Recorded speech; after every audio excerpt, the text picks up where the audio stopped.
is really the correct amount doon sa mga budget, i-jumble-jumble ninyo, that is falsification of law. Perjury yan or whatever, perjury, forgery, and it can only amount to one thing. Alam mo ano?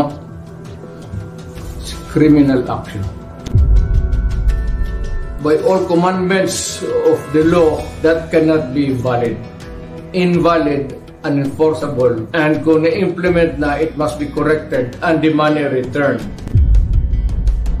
And an explanation kung bakit dumating sa inyo yan na ganun kablangko. We are not, para ka binigyan ka ng blanco check dyan, o sige, bahala na kung anong ilagay ninyo. The Congress. That is falsified or forgery. In which case, mamili ka lang, forgery, falsification, or jail.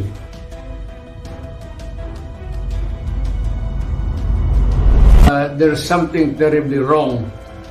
And as a matter of fact, I would say, kung may mga blanco yan lumusot, that is not a valid legislation. Kung nasa batas na yan, lumabas na yan ng blanco-blanco, either it could be filled up before or after sa Congress, pagka ganon, what must be submitted is the true and correct figure coming out as prepared by the budget submitted to Congress for appropriation. Pagkaputol-putol yan o may kulang, that is not a valid budget for implementation as law. It's not only inaccurate, but I think the budget is in totality invalid. Hindi na pwede mag-blanco-blanco dyan sa pera ng tao. Ano ka man? It's people's money.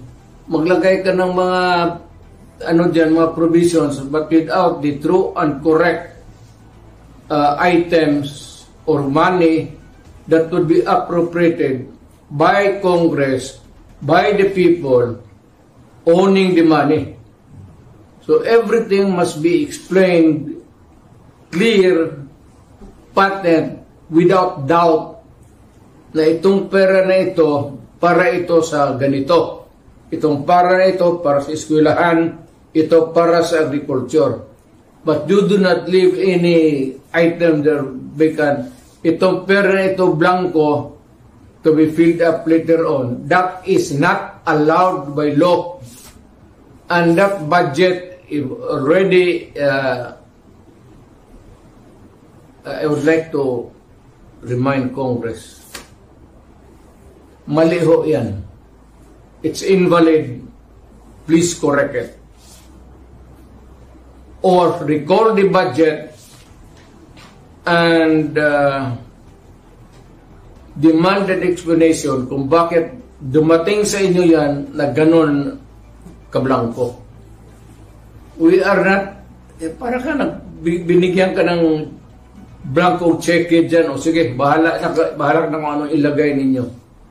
In the same manner, yung mga blanco-blanco dyan, whatever or whoever corresponds to that particular item is free to just fill up the amount. That is not by all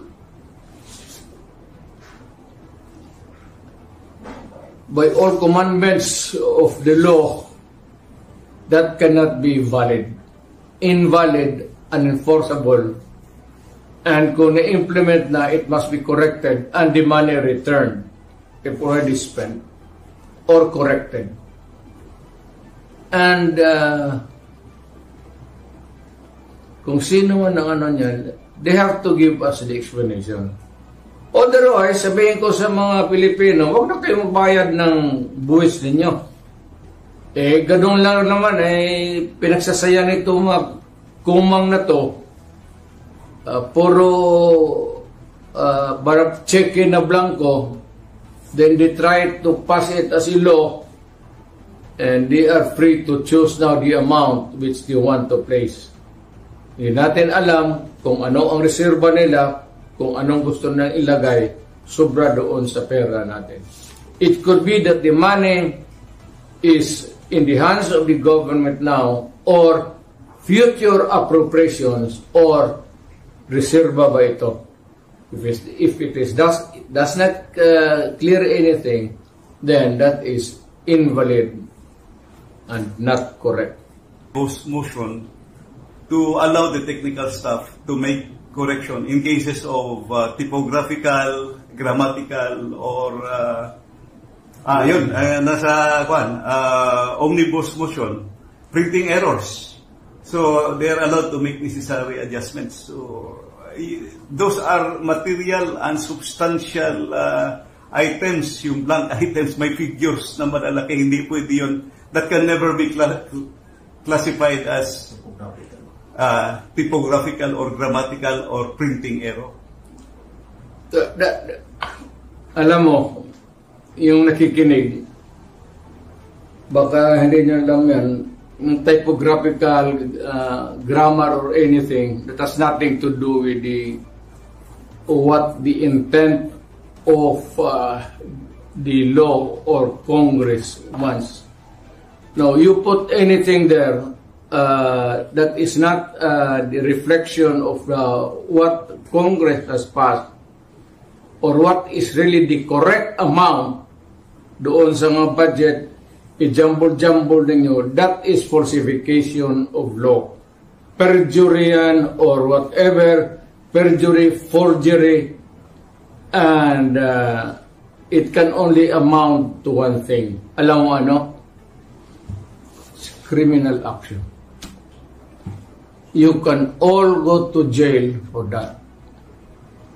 At kung ano, ako ang binigyan ng trabaho to follow up these things, and ganito ang lumabas, my God, you will all go to jail. Mabigat yan. Public document na yan. So, if it's different from what was really intended by Congress, or was not really through an accurate copy as passed by Congress, that is falsified or forgery. In which case, mamili ka lang, forgery, falsification, or jail. Alin dyan sa tatlo, papasok sa iyo.